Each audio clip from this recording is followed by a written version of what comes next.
Welcome back to Flagstone Trail, listeners. It's our deep dive into Robert Greene's 48 Laws of Power. Glad to be back. This is getting really interesting.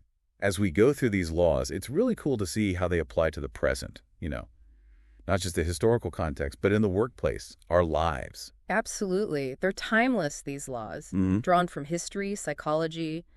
They give us insights into how people act, especially when it comes to power dynamics. And the one we're looking at today, Law 12, is a bit of a head-scratcher at first. Use selective honesty and generosity to disarm your victim. Doesn't that go against everything we think about being good, ethical people? Right. It's important to remember this isn't about being a morally good person. It's about how honesty and generosity can be powerful strategically. They can throw people off guard. So it's not about being like a manipulator, right? But understanding how these things can change the power dynamic. Right. Exactly. Like the ancient Chinese strategists used to say, give before you take. If you offer something first, honesty, a gift, a favor, it kind of hides the taking that comes later. People don't resist as much. I see. So you lower their guard. Exactly. A good example is Count Victor Lustig and Al Capone. 1926, this con man Lustig approaches Capone, America's most feared gangster, with a pretty bold idea. Says he can double Capone's $50,000 investment. Wow. Talk about bold. You'd think Capone would see right through that. You'd think, right. But here's the thing. Lustig knew how to play the game. After 2 months, he goes back to Capone, admits he failed to double the money, gives the whole $50,000 back, acts all embarrassed. He gave it back. What was he doing? Lustig understood selective honesty. He knew Capone was always suspicious, afraid of betrayal. So by being honest, unexpectedly returning the money, he totally disarmed Capone. He kind of flipped the script. Instead of making Capone more distrustful, he used that distrust to his advantage. Exactly. The honesty threw Capone off, and get this, Capone gave Lustig $5,000, almost like bewildered gratitude. It shows how powerful one honest act can be, especially with someone already distrustful. It makes you think, how could this work in a job? Like with a skeptical boss or coworker? Absolutely. Building a rep for being honest, even small things, that's super valuable at work. It builds trust, credibility, and those are what you need to influence people. So even small things build up to seeming more trustworthy. Precisely. Robert Greene uses Duke Wu of Cheng as an example. He wanted to conquer this kingdom, Hu, but instead of attacking right away, he got clever, married his daughter to Hu's ruler, even publicly executed a minister who suggested they invade. Whoa. Going to some lengths to look peaceful. All calculated moves to seem honest, good intentions, and it worked. The ruler of Hu thought everything was fine, and then bam, conquering them was easy. Wow, so making yourself look honest early on, even with big gestures like that, can really set you up for later. Like investing in trust that pays off later. That's the idea. This works today, too. Job interviews, little things you do honestly can make a big difference. Negotiations, too. Giving in on a small point can make the whole thing more cooperative. Like you're showing the other person you're not just out for yourself. That you'll play fair. Right. But it's got to be real, Can't be fake. People can tell when you're not being genuine, and that'll ruin everything. So it's not playing a part, it's real actions that help you reach your goals. Exactly. Now, let's look at another story. This one shows how this law can backfire.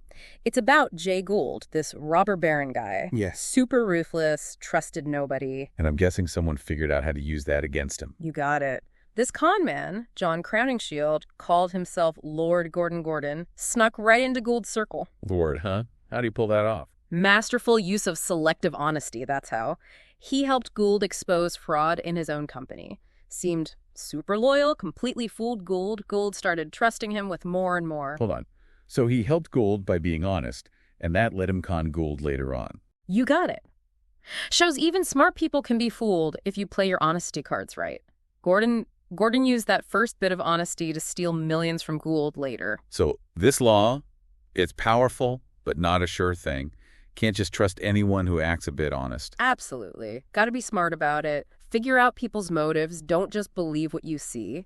Even the best liars can use this law to their advantage. So it's kind of tricky, right? Using it yourself, but also watching out for others using it on you. You got it. It's all about people, how they work. At work, in your life, it's all connected. It's about understanding people, how they work. At work, in your life, it's all connected. So generosity, that's another big part of Law 12. Being generous can really throw people off. It makes them feel like they owe you something. Yeah, like when someone gives you a gift. You almost have to give something back, even if it's just a thank you. Right.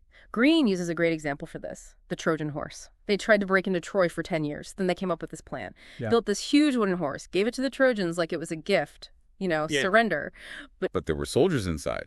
Once it was inside the city, they came out and took over. Exactly.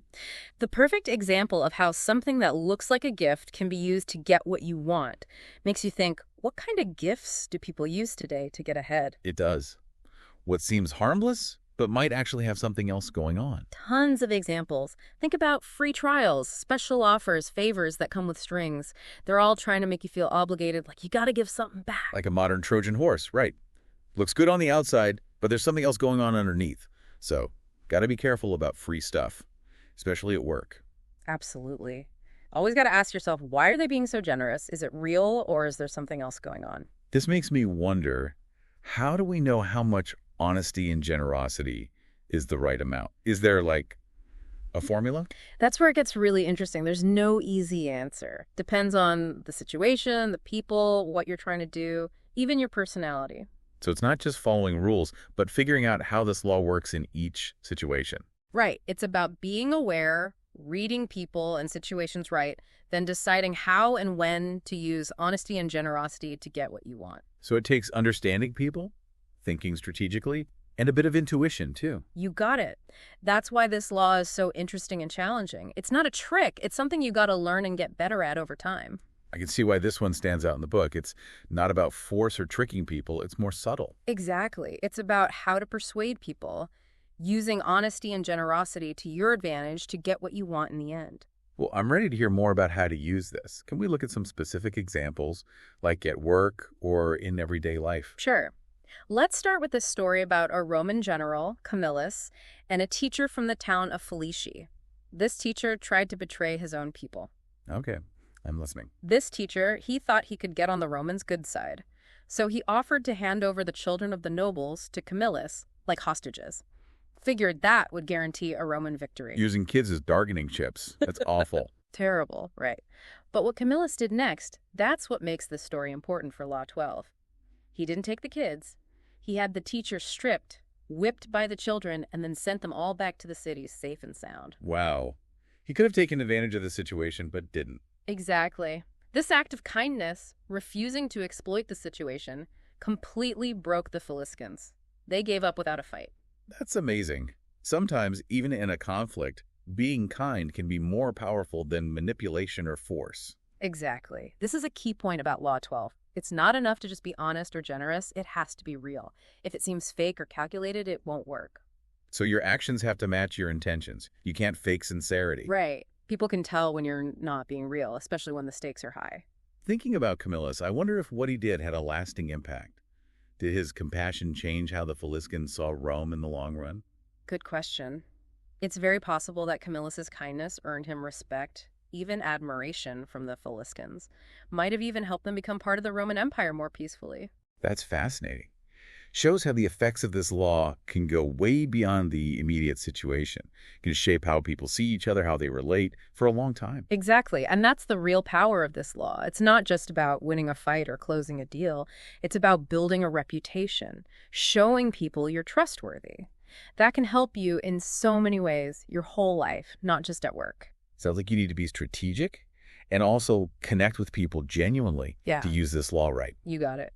It's about understanding power, seeing those chances to use honesty and generosity to your advantage, but always doing it for real, with integrity. So not a saint, but not a schemer either, somewhere in between. Exactly. You got to use these tools responsibly, Be aware of what you're doing. So how do we, like regular people at work, figure out how to use this law? Any tips or tricks? That's a great question. Let's think about some common situations at work. Say you're in a meeting, there's a new project, and you've got an idea you want to share. Been there, done that. Instead of just jumping in with your idea, what if you started by saying something nice about someone else's idea? Like, I really appreciate Sarah's point of view. It brings up a big challenge we got to tackle. So you're acknowledging their idea before giving yours. Exactly. Yeah. It's honest. You're recognizing their idea is good. And it disarms them. They feel heard, respected, and that makes them more open to what you have to say. Subtle, but effective. It turns competition into teamwork. Right. And it shows you have integrity. You're not just pushing your own ideas. You genuinely want to find what's best for everyone. Makes sense. It's about building trust, a good relationship, and that's important for leadership. Absolutely.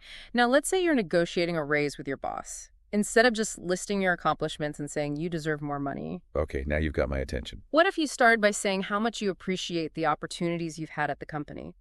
You could say, I'm really grateful for the experiences I've had here, and I'm excited about what's coming next. So you're thanking them before you ask for anything. Exactly. You're being generous, acknowledging the good things about your job. This puts your boss in a better mood to listen. Shows you're not just thinking about what you can get, but what you bring to the company. It's like saying, I'm happy here, and I care about the company's success. Right. And that can really help you build a good relationship and get what you want in the negotiation. Great examples.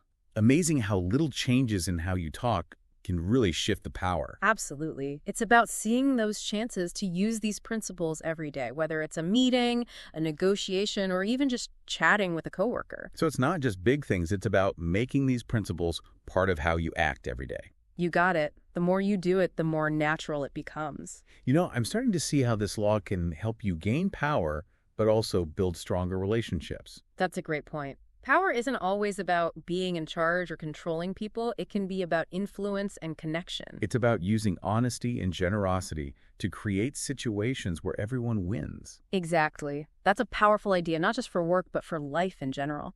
Couldn't agree more. Are there any downsides to using this law? Times when it might not be a good idea? Excellent question. Brings up a really important point. Law 12 is powerful, but like any tool, you can use it the wrong way. One mistake is overdoing it. If you're always giving compliments or gifts, it starts to seem fake. Like the boy who cried wolf. If you're always over the top, people stop believing you. Right. You got to be smart about it. Choose your moments and make sure what you do is real, that you mean it. So it's not about being a pushover. It's about strategic generosity, not just giving all the time. Exactly. Another mistake is using honesty as a weapon. You can be honest in a way that hurts people, and that'll obviously damage relationships. Makes sense. Got to think about how your words affect others, even when you're telling the truth. Absolutely. The goal is to use honesty to build trust, not to tear people down. So be honest, but with compassion. Exactly. And lastly, remember that Law 12 isn't magic. It won't always work. Sometimes, no matter what you do, you won't be able to change someone's mind or get what you want. Good point. Don't get your hopes up too high. Right. Think of this law as a useful tool, but not the only one. You need other skills and strategies to really be effective. It's about making this law part of how you grow as a person, in your work, and in life. Exactly. It's about learning, understanding yourself, and always trying to communicate in a way that's both ethical and effective. I appreciate you pointing out those potential problems. It's important to think about the ethics of using any of these laws, especially this one. It would be easy to start manipulating people if you're not careful. You're right. That's why it's so important to know yourself and have strong morals when you're dealing with these ideas. I feel a lot more prepared to use this law the right way now. Is there anything else about Law 12 that we haven't talked about yet? Yes, one more crucial thing. It's about perception. Law 12 isn't just about what you do, it's about how people see what you do. It's about shaping how people see you, the image you project. So it's not just about being honest and generous, it's about making sure people see you that way. Exactly. And that's where being selective with your honesty and generosity can be really effective. It lets you control how you're perceived. You create an image that makes people trust you and want to follow your lead. It's like building your own personal brand based on trust, sincerity, and good intentions. Precisely. And just like with any brand, consistency is key. You can't just be honest once and expect it to work wonders. It needs to be part of everything you do, how you interact with people, your reputation. So it's about developing a pattern of behavior that reinforces that image. Exactly. Think of it like a long-term investment. You're building trust that you can rely on later down the line. That makes sense. But how do you balance that long-term strategy with the need to be selective? That's where discernment comes in. You need to be strategic about when and how you use this law. It's not about being a pushover. It's about choosing your moments carefully, keeping your cards close to your chest. So you're saying it's not about being indiscriminately honest or generous, but rather using those qualities as tools. Precisely. It's like a poker game. You don't want to show your hand too early. You want to keep your opponents guessing. Make them think you're bluffing when you actually have a winning hand. I like that analogy. Yeah. So how do you know when to play that honesty or generosity card? It depends on the situation, who you're dealing with, and what you're trying to achieve. But one important factor is surprise. When you do something unexpectedly honest or generous, it catches people off guard. It disrupts their thinking, making them more open to your influence. Kind of like a magician. You distract them with one hand while you're doing something else with the other. Exactly. And that's why Law 12 is so effective in negotiations, sales, any situation where you're trying to convince someone to do something. Can you give us an example of how that might work in a real-life situation? Sure. Let's say you're in a job interview and the interviewer asks about your weaknesses. Instead of giving a rehearsed answer or trying to turn a negative into a positive, you could be completely honest about something you struggle with. Isn't that a bit risky? You don't want to ruin your chances of getting the job. That's where being selective is important. You wouldn't want to admit to a major flaw that would disqualify you, but you could pick something small that you're working on improving. So you're being vulnerable, but also showing that you're self-aware and want to grow. Exactly. This unexpected honesty can actually help you. It shows you're self-aware and not afraid to admit your imperfections. It makes you seem more relatable, more human. It's like saying, hey, I'm not perfect, but I'm working on it and I'm always learning. Exactly. And that can be a very attractive quality in an employee. It shows humility, integrity, and a desire to grow. That's a great example. It shows how being selectively honest can make a good impression, even in a tough situation. Exactly. It's about understanding the psychology of the situation and using your honesty strategically to get what you want. So Law 12 is not just about being a good person, it's about being smart and strategic. Precisely. It's about understanding that honesty and generosity are not just moral virtues, they're powerful tools that can help you navigate relationships and achieve your goals. This has been a really insightful conversation. I feel like I have a much better grasp of Law 12 and how I can use it in my work and personal life. I'm glad to hear that. It's been a pleasure discussing this with you. And that's it for today's Flagstone Trail discussion. We appreciate you listening.